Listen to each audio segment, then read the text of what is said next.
Dan Campbell slammed his coffee down, startling everyone on the video call. Quote, "I want this job," is what he said. Now, at this time, there were 7 head coaching vacancies in the winter of 2021, and only one team apparently was crazy enough to call Dan Campbell. Only Campbell was crazy enough to think he could save the Detroit Lions. So what if he was a bit excitable? An NFL tight end for a decade, and then an assistant coach for another decade. Campbell was a throwback in a league where the brainy offensive whiz had become all the rage. Coaches were supposed to mumble cliches in front of the media and move on, right? The coach speak. Campbell poured his heart out instead. He here was this football life force spilling his soul during his introductory news conference, talking about kicking in teeth, biting off kneecaps, and fixing a team that hadn't won a thing in 30 years. They mocked him in the beginning. They convinced that he was going to end up just like the rest, run out of town with only a few years because nothing had changed. Nothing ever changed in Detroit. And then they ripped him during the climb for being too honest, for being too out there, for having the nerve to think that some sort of miraculous turnaround was coming. And even as the losses piled up and the critics piled on, the Lions stayed the same old Lions. Coaches who lose 19 of their first 24 games aren't supposed to say things like, quote, "It doesn't matter if you have one ass cheek and 3 toes. I'll beat your ass," end quote. But Campbell was saying that when the Lions weren't beating anyone. Quote, "People were pointing at him and laughing," end quote, by Taylor Decker. That first season ate at him. One week, Campbell was in tears at the podium. The next, he was calling out his quarterback. Quote, "That's not a professional head coach," end quote by Chris Carter. He said that on Good Morning Football a day after. That's an amateur head coach. And now they're not sure they can trust him, right? Not in big moments. They're worried a mix of aggression and ambition will sabotage everything Dan Campbell's built and cost the Lions a chance at doing what no one ever thought they would. The coach is a late-game liability, some believe. A reckless renegade. Quote, "Just some meathead," end quote, said Jared Goff, sarcastically. That's the perception, right? Well, for some, yes. But give me Dan Campbell on the field, I'll take it. Don't put Dan Campbell on my sideline, former Patriots Teddy Bruschi said in December. Detroit Lions fans, there are no more ankles and kneecaps to bite. You're on top. Start playing like it. Start coaching like it. I think he's a bad coach. Rob Parker, a longtime nutcase in the media. This is reckless. You remember when he said this is reckless? I still have the soundbite. Matter of fact, here we go. Where's that? Where's that soundbite at? This is reckless. This is reckless. Yeah. You know what's reckless? It's Dan Campbell winning. Here we go. Yeah. Is this it? This is reckless. Yeah, remember that's Rob Parker. This is reckless. That what he's doing is unnecessary and putting his team in harm's way. But if you want Dan Campbell, then you're going to get all of him. And I think that we've grown to realize that as Detroit Lions fans. He's a swaggering Texan who wears his heart on his sleeve and the grit on his hat, and honestly has yet to meet a 4th down attempt that he couldn't talk himself into. This is a man who once watched one of his fake teeth fly out of his mouth during a team meeting. He bent down, he picked it up, and he just kept talking. During his first interview for an assistant coaching job in the league, Campbell found himself out of breath halfway through because, as it turns out, he had gotten up and started tossing chairs around the room and running routes. If nothing else, I think that we understand that Dan Campbell is absolutely authentic. It's taken 4 years, but the Lions have become an embodiment of their head coach. A bunch of ass kickers. Not kissers. A bunch of ass kickers. Everyone else sees the brawn of Dan Campbell, the spicy sound bites, the raucous locker room videos. But ask Dan Campbell's players how he lifted a team with an injury report as long as the War and Peace. That's funny. I've been talking about the War and Peace this year. To the NFC's top seed.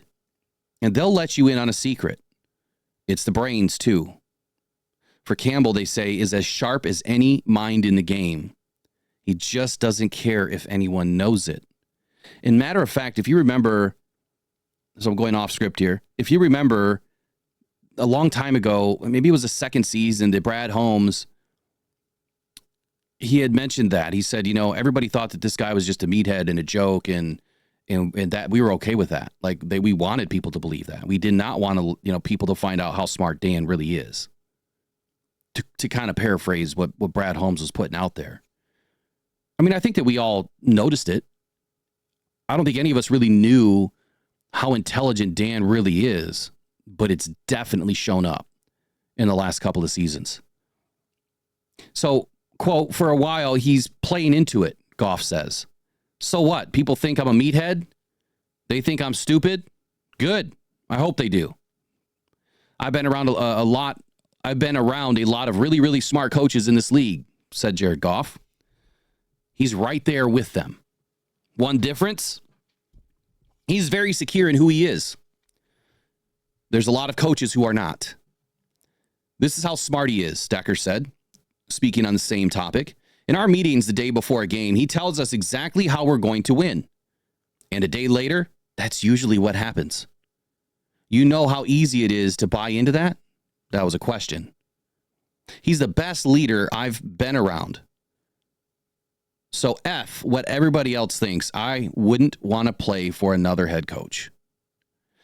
Every few weeks during a team meeting, Campbell's players will start to look around the room and shrug their shoulders at each other. Their coach is talking and they're not sure where he's going.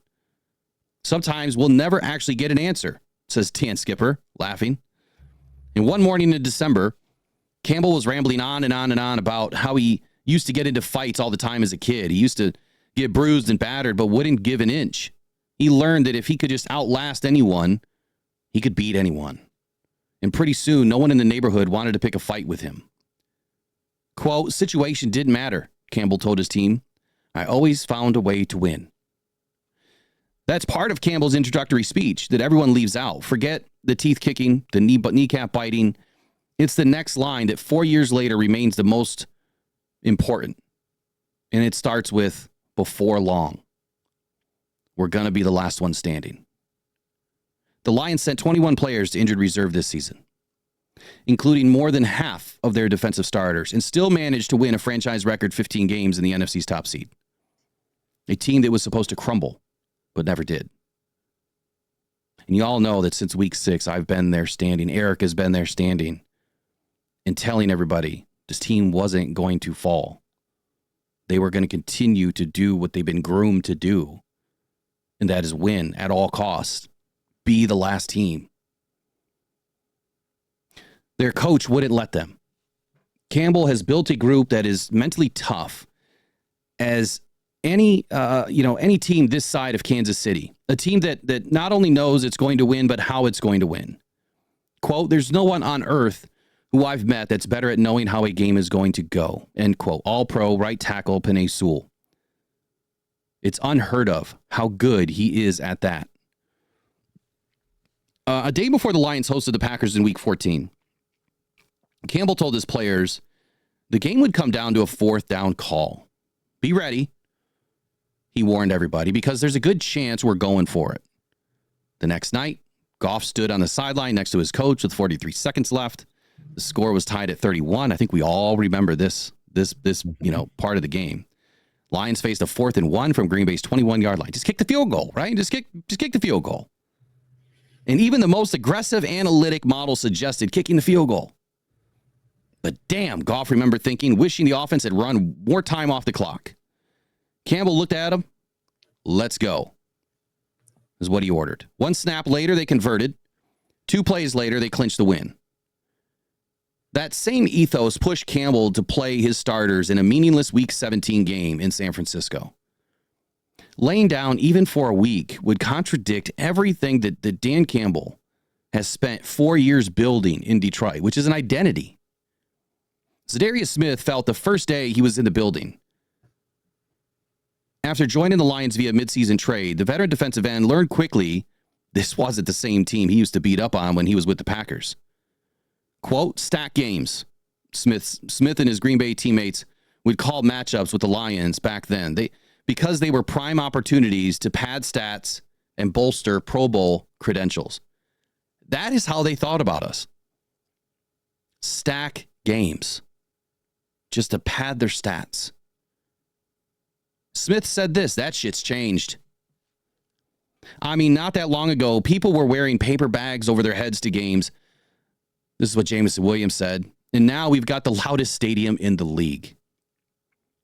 A 9-year veteran, Taylor Decker, the longest tenured Lion, sensed a shift during Campbell's first season. The holdovers from the Matt Patricia era no longer doubted the coaching staff's messages or motives. The Lions were still losing, sure, but Dan Campbell wasn't flinching. He took it on the chin. Criticism from everyone to protect us, Decker said. That sounds silly because we're grown men. But when you have a guy in the organization saying, I've got your back, I'll take all the bullets, you just work on getting better, that's really, really powerful, especially when the guys here don't know who to trust, end quote by Taylor Decker. Then Detroit started winning, and Decker and his teammates learned their coach was more than just a master motivator. He not only had command of the locker room, but an uncanny feel for it too. Goff calls it Campbell's, quote, emotional intelligence. EQ is something that I've been working on myself personally, again, off script, for a few years now. It is hard. It is the hardest thing to learn.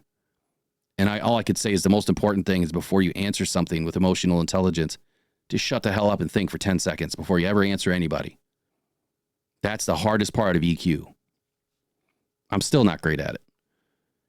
Quote, Dan is as good as it gets with that stuff. That's really hard for some coaches. This was Frank Ragnow. He's so emotionally aware and in tune with every single player here, end quote. It hit Jared Goff during the closing stretch of the first season in Detroit that after 8 straight losses, Dan Campbell stripped then the offensive coordinator, Anthony Lynn, of his play calling duties. And to many observers, a surprise, he took it over himself. Everyone's like, this guy's going to call plays? Not me, but everyone outside the building. This is what Goff was saying. The kneecaps guy? How is he going to call plays? End quote. That's when Jared Goff saw the other side of his coach. Over the headset, Campbell never raised his voice, never spoke too quickly. He oozed a cool and a calm. And then he relayed that into Jared Goff's ears. The Lions won 3 of their final 6 games. Quote, he went from, at least in my year, this bravado speech guy to steady. He finishes his hand perfectly still. I didn't know he had it in him. End quote.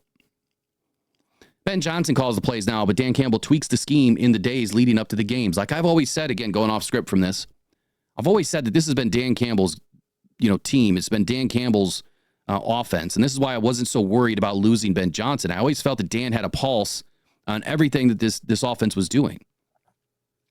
Clearly, that's true. Because according to this, Dan Campbell is tweaking the scheme just days leading up to the game. He'll flip a motion. He'll add an audible if the defense shows cover 2. He'll remind Goff about a blitz beater in case the safety creeps up to the line of scrimmage. He's known for halting a walkthrough, or practice and changing a play on the spot. And then ordering the players to have it down for Sunday. We're calling this one, quote, Campbell will warn. Typically the players say it pays off. Here's another quote. We hear all the time that Johnson is brilliant. And he is. But I'm telling you, Dan is too. Taylor Decker. There's also the tough love. Campbell wouldn't let the players, or himself for that matter, soak in last season's stirring run into the NFC Championship game. 6 months later, on the first day of training camp, he challenged them to get better in every way possible. That's what it would take. He told them to finish the job. Long before injuries ravaged the roster, the coach saw complacency as his team's greatest foe. He refused to let it creep in. It's like little things, like pulling Goff aside after a lousy practice. Quote, if I have a crap day, but no one else thought it was a crap day, he's telling me it's crap, end quote by Jared Goff. He'll just say, Jared, that wasn't good enough. No players is sacred. Last season, amid a career year for Amon-Ra St. Brown, Campbell summoned the star wideout into his office for a sit-down. The coach played a clip from the previous week's win over the Bucs. St. Brown had whiffed on a nickel blitz. Quote, would rookie Saint do this? Question mark, quote to Dan Campbell. Nope. That's not you, man. That's what Dan Campbell told him. St. Brown shook his head. He knew back in the first season when he was getting fewer targets in the passing game, he'd made blocking a benchmark of his game.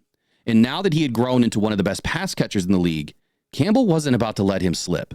A year later, St. Brown grins at the memory. He sees everything, the receiver says. That's what Damon-Ra St. Brown said. He sees everything.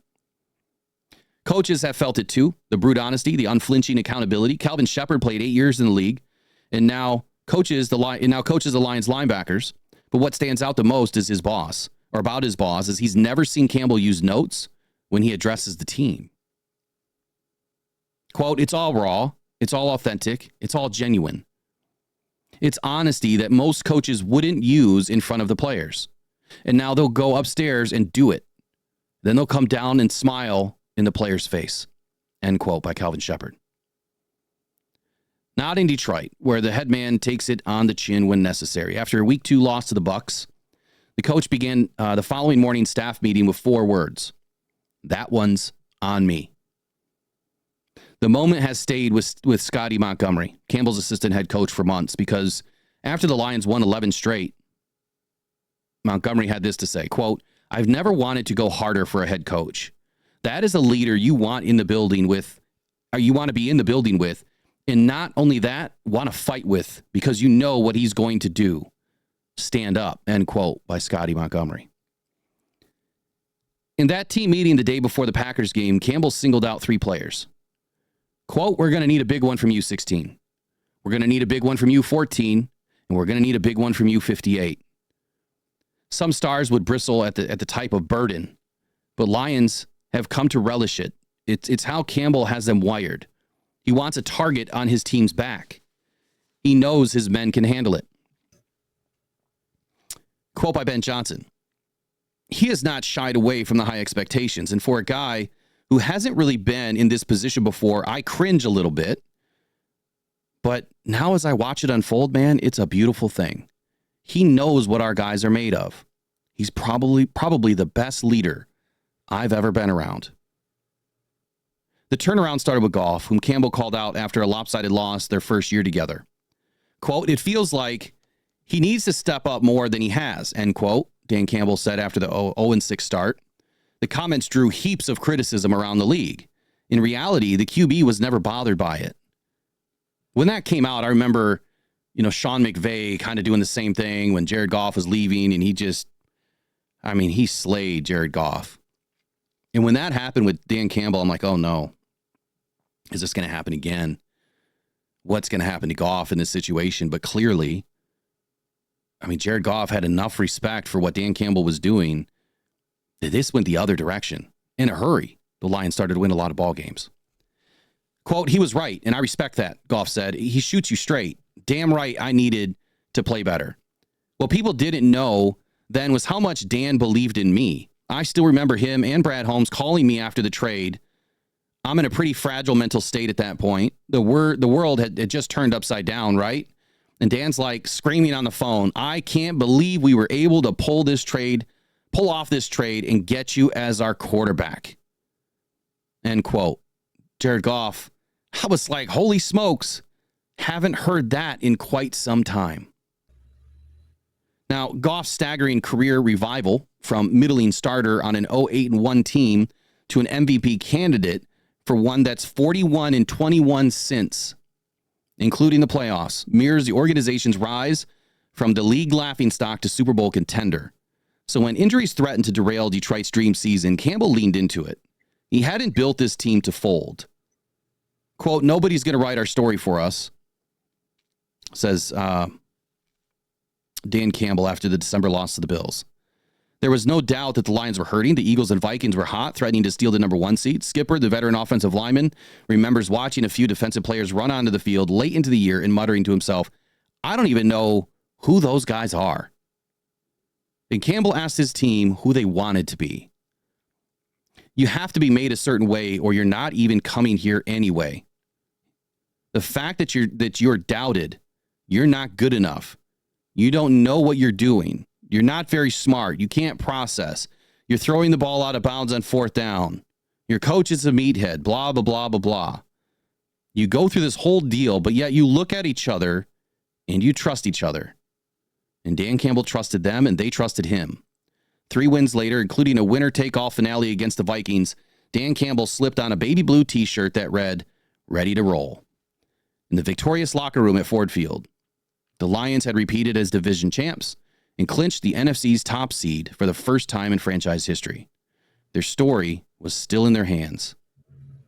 Quote, "You look like you remember who the F you are," the coach screamed at his players. That's because he never let them forget. What an amazing article and illustration of the Detroit Lions and who they are. Zach Kiefer from The Athletic put this together. And when I read this, man, it almost brought me to tears. I mean, being a Lions fan for so many seasons, 4 decades, ever since I was 4 years old. And I've said that story before. I only know that because of pictures, right? Tell me that story just didn't, it encapsulated everything that we've been through. All of the doubt. And people think that we're going to lose on Saturday night? This is our story. It has yet to be written, but they're going to write it themselves. I love that. And I think it's absolutely true. The only players that can beat this team is themselves. You can do it!